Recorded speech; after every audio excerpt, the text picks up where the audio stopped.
اعوذ باللہ من الشیطان الرجیم بسم اللہ الرحمن الرحیم الحمد للہ رب العالمین والصلاة والسلام علی اشرف الخلق محمد وآلہ الطیبین الطاہرین اللہم صلی علی محمد وآلہ وعجل فرجہم۔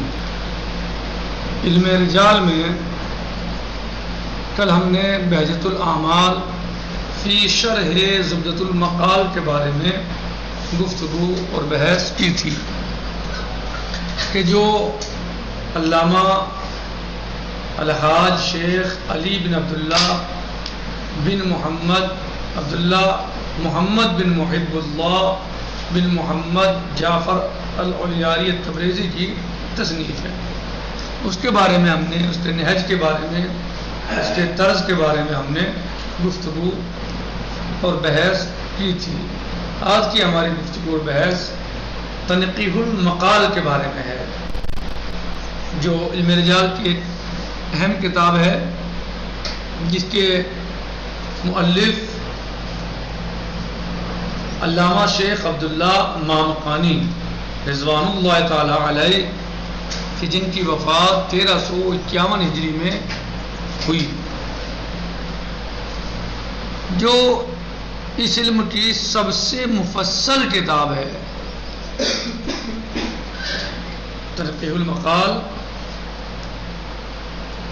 علامہ یعنی صاحب کتاب کے اعتبار سے جو کتاب ہم پڑھ رہے ہیں ان کے اعتبار سے تنقیح المقال کہہ رہے ہیں کہ یہ سب سے مفصل کتاب ہے اس علم کی، اور 3 بڑی بڑی جلدوں میں شائع کی گئی ہے۔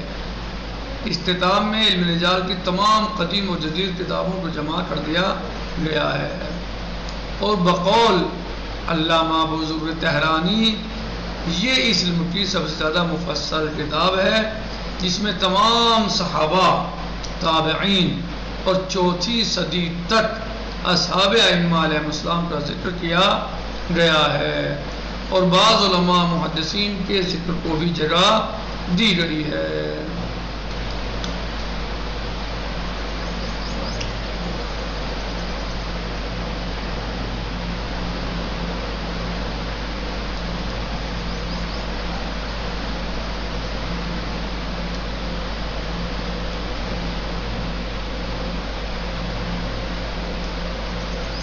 جس میں تمام صحابہ، تابعین اور 4 صدی تک اصحاب ائمہ کا ذکر کیا گیا ہے، اور بعض محدثین کے علماء محدثین کے ذکر کو بھی جگہ دی گئی ہے۔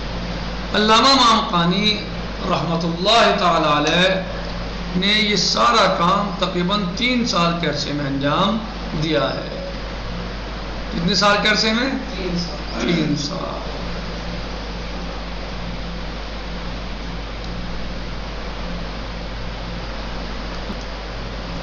جو ایک کرامت کی حیثیت رکھتا ہے۔ علامہ مامقانی رضوان اللہ تعالی علیہ نے یہ سارا کام تقریباً 3 سال کے عرصے میں انجام دیا ہے، جو ایک کرامت کی حیثیت رکھتا ہے، کرامت کی حیثیت ہے، ورنہ اتنے مختصر سے عرصے میں اتنا بڑا کام انجام دینا تقریباً ناممکن ہے۔ اس کتاب پر صرف یہ اعتراض کیا گیا ہے کہ اس میں مجہول اور مہمل کو مخلوط کر دیا گیا۔ کیا اعتراض کیا اس کتاب پر؟ مجہول کو مخلوط کر دیا۔ کس کو؟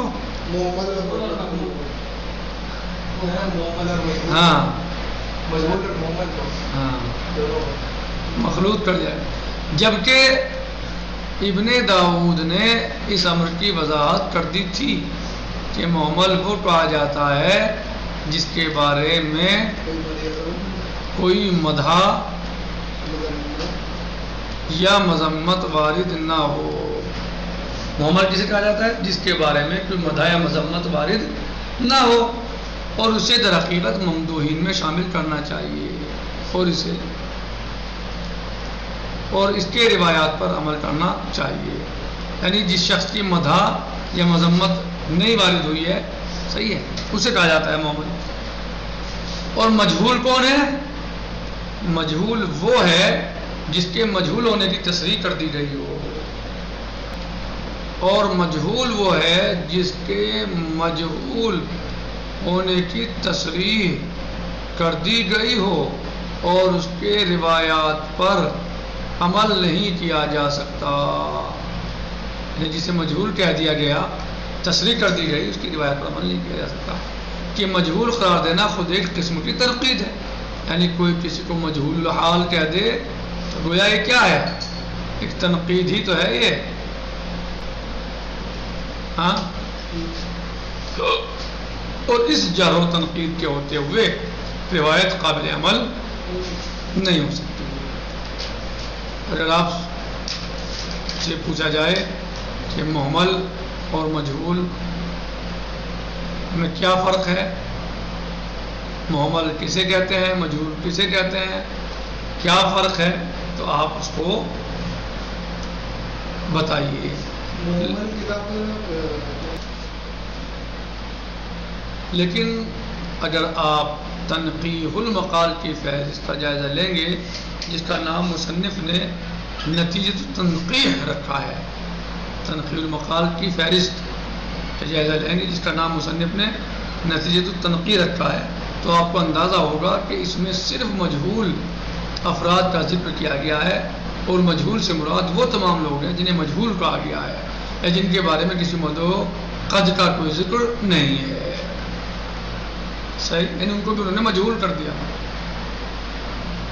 یعنی جن کی مدعو قد کا کوئی ذکر نہیں ہے انہیں بھی کیا قرار دے دیا گویا؟ مجہول قرار دے دیا، جبکہ وہ محمل ہے، مجہول نہیں ہے. بات سمجھ آئی؟ انہوں نے کیا کیا اس کتاب میں فہرست میں کی کہ مجہول اور محمل گویا دونوں کو ایک کر دیے، ایک ہی اس میں شمار کر لیا، جبکہ محمل اور مجہول میں فرق ہے. اور اس طرح کا خلط و ملط کوئی نیا حادثہ نہیں ہے، بلکہ شہید ثانی کے دور سے چلا آ رہا ہے. اس طرح کے خلط و ملط کہ محمل اور مجہول کو ایک کر دینا یہ کوئی نئی بات نہیں ہے، بلکہ یہ تو شہید ثانی کے دور سے ہی چلا آ رہا ہے، پہلے سے ہی ہو رہا ہے. نہیں کام جو ہے کہ مجہول اور محمل کو ایک کر دیتے ہیں، بلکہ شہید ثانی کے دور سے چلا آ رہا ہے اور مجلسی تک اس کا سلسلہ برقرار رہا ہے. جبکہ محقق داماد نے اپنے رواشح میں اس امر کی تصریح کر دی تھی کہ مجہول صرف اسے کہنا چاہیے، محقق داماد میر داماد جو ہے کہ مجہول صرف اسے، یعنی انہوں نے وضاحت کی کہ اسے کہنا چاہیے مجہول کہ جس کے بارے میں علماء رجال نے مجہول ہونے کی صراحت کر دی ہے. کیا؟ جس کے بارے میں علماء رجال نے مجہول ہونے کی صراحت کر دی ہے، اور اس میں دوسرے افراد کو شامل نہیں کیا جا سکتا ہے. ٹھیک، مجہول کسے ہونا چاہیے؟ اس کے بارے میں علماء رجال نے مجہول ہونے کی صراحت کر دی ہے، اور اس میں دوسرے افراد کو، دوسرے کون افراد؟ یعنی جن کے بارے میں خاموشی ہے، نہ مد کا ذکر ہے نہ قد کا ذکر ہے، نہ ان کی مدح کی نہ ان کی ذم کی، تو پھر ایسے افراد کو اس میں شامل نہیں کرنا چاہیے. آج اسی پر اتفاق کرتے ہیں. تو سمجھ میں آیا کہ مد اور قد اگر کسی کی نہیں ہے تو ایسے شخص کو کیا کہا جائے گا؟ محمل کہا جائے گا. ایسے شخص کو محمل کہا جائے گا.